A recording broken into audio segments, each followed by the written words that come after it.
If I ask you to name some of the most important systems in your car, most people would say the engine. Some say the brakes. But how many would include the suspension system? If it weren't for your car's suspension, your car would ride very bumpy, very uncomfortable, and even very dangerous. There are two components to your car's suspension you probably don't even give a second thought to. And yet, your ride would be completely different without them. I'm talking about the shocks and struts. Today, we're looking at how shocks and struts impact driving experience. I'll also explain how to tell when it's time to replace your shocks and struts. And stick around to the end when I explain the difference between wheel balancing and alignment.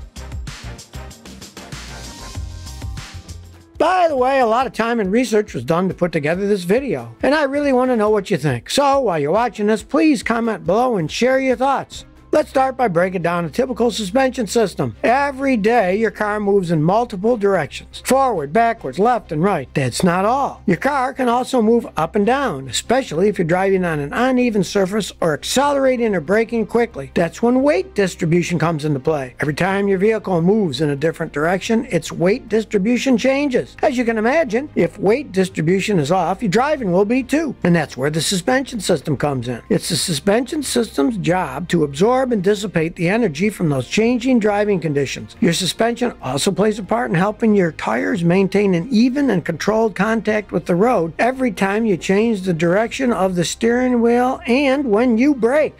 Here's where shocks and struts come in. Unless you make a habit of regularly driving over dirt and gravel roads, you probably don't pay much attention to your car's shocks and struts. Basically, when your car hits a bump or uneven spot in the road, the energy from those sudden bumps need to be absorbed by something. That something is heavy-duty coils or leaf springs in your suspension. But then the question is, where does the energy go? Well, it goes into shock absorbers that are called shocks or struts. Each shock or strut is a cylindrical component that contains a piston system. It's the movement of that piston that allows the energy of roadway bumps to dissipate into your hydraulic suspension fluid. If it wasn't for that, all that impact would be transferred into the structural components of your vehicle instead. Basically, your car's shocks and struts are responsible for keeping your car suspended above the ground and properly level as you're driving.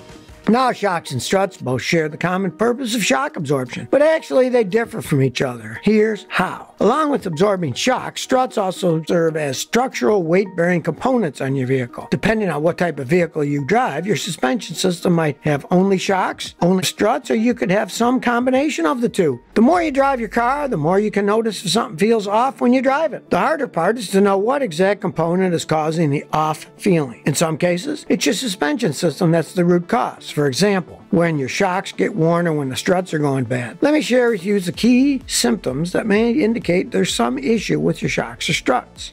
The number one sign is if you notice changes in handling after you hit a pothole. Not only is hitting a bump in the road uncomfortable for you and your passengers, but it can also take a serious toll on your suspension system also. The thing about pothole damage to your shocks and struts is that it can be very subtle at first, but eventually the damage can grow more pronounced, leading to more dangerous and more expensive issues.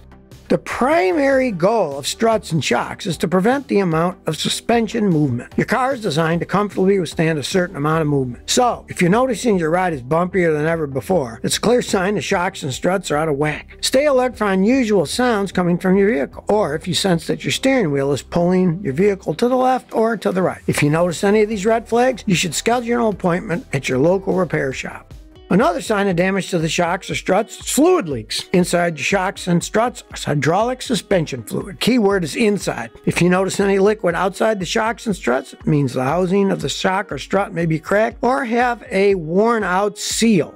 If you start to feel like your vehicle is tipping to one side every time you're around a corner or sharp curves, chances are your shocks or struts are shot. That's yet another symptom. Also, your tires can be another indicator of strut or shock damage. Look for unusual wear patterns on your tires. Suspension damage can cause cupping in tires. This is when cups or scalp dips develop around the edge of the tread. Cup tires can be extremely dangerous. That's why you should try to have your tires rotated and replaced at the same time when you replace your shocks if they were really worn out.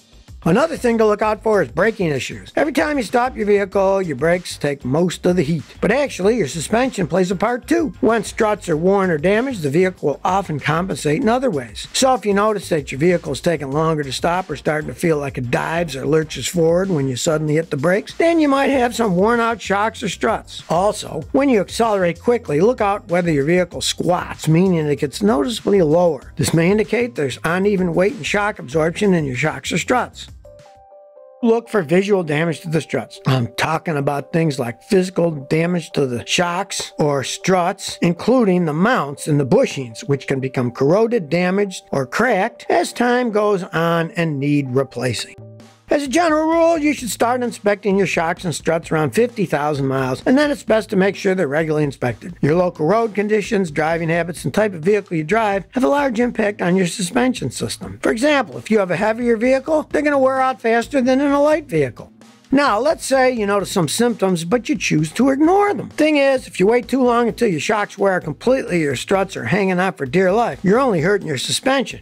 Everything in a car is connected in some way. Your car is made up of a myriad of interlocking and cooperating parts. So even what you think is a small suspension issue can eventually lead to much larger problems in other parts of your car. By waiting too long to replace your vehicle's shocks or struts, you're putting your vehicle at risk for increased stopping times, uneven tire wear, and premature wear of the springs and other suspension system components. You're also putting your vehicle at risk for steering problems and in some extreme cases, complete loss of steering control. Bottom line is, don't ignore your shocks and struts. Technically, you could replace your shocks and struts yourself as long as you do it properly, of course. But you'd need to buy pre-made strut assemblies from your local auto parts store. But the thing is, this isn't some easy switch and replace job. Actually, it's an in-depth process that really should be done by someone who knows the suspension and wheels exact ins and outs. So if you don't already know how to do this process yourself, doing a patchy DIY job isn't going to help you. And if you want the truth of the matter, the complete strut assemblies are never as well made and they will wear out faster. They're just easier to put on. Now, if you don't know what you're doing, you'll probably end up making things worse. So, if you aren't that mechanically inclined, your best bet is to bring your car to a mechanic and have them install new struts. Yes, it'll cost you more than if you do it yourself, but it may be worth it.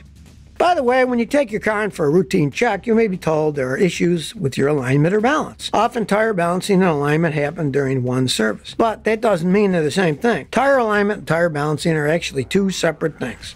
Let's start with the tire balancing, which is known as wheel balancing. Tire balancing corrects any uneven distribution of weight in the wheels. If your wheels aren't properly balanced, that can lead to excessive tire wear, vibration, damage to the suspension, and more. Here's how tires get balanced in general. Basically, your tires and wheels are mounted on a tire balancing machine. The machine spins the tire and wheel assembly so it can measure the imbalance. Once it does so, a technician can precisely identify and install the correct tire weights for a properly balanced wheel and tire assembly. How do you know if your tires need balancing? Keep on the lookout for things like uneven tire wear and vibration in your steering wheel, seat, or floorboard. These are all signs that you should take your vehicle to get its tires balanced. It's also recommended to have your tires balanced after a flat tire repair during a tire rotation or as part of your scheduled maintenance. If you notice trembling in your car, that part of your car that trembles can tell you whether it's the front or back wheels that need balancing. For example, if the trembling is only in the steering wheel, the balancing issues most probably have to do with your front tires. But if the trembling is in the seats, the imbalance may be in the back wheels. The reason tires get out of balance often comes down to things like uneven wear or loss of a wheel weight because of a rim that hit a pothole or a curb. Another cause of wheel imbalance can be if you leave your car parked for extended periods without moving it. This can cause flat spots to develop in your tires, which means imbalance. Getting your tires balanced prevents premature wear to the tire tread. Try to do so around every 5,000 to 6,000 miles for the best results. Proper tire balancing can also lead to an overall smoother ride and reduce strain on the drivetrain. But now let's talk about wheel alignment, which is also called tire alignment. Tire alignment has to do with an adjustment of the car's suspension, not only an adjustment of the tires or wheels themselves. If your suspension is properly aligned, that'll keep your car from veering to the left or to the right. It can also stop any weird vibrations when driving and improve the handling of your vehicle. How do you know if your car needs an alignment? Keep an eye out for things like your car pulling to one side on the road, the tire squealing, the steering wheel tilting off center when you're driving, the tire treads wearing out prematurely or unevenly, or the steering wheel vibrating when accelerating. All it takes is one pothole and your car can be knocked out of alignment. Wheel alignment improves your vehicle's handling, fuel efficiency, and tire life. For the best results, aim at having your vehicle's alignment checked every 6,000 miles or twice a year. If you neglect any wheel alignment issues, it will shorten a life's tread by thousands of miles and even damage important steering and suspension components. But now you tell me, has your vehicle ever experienced any issues caused by shocks or struts? And if so, what happened? Please share by commenting below. If you like this video, please like, share, and subscribe. Thanks for your support.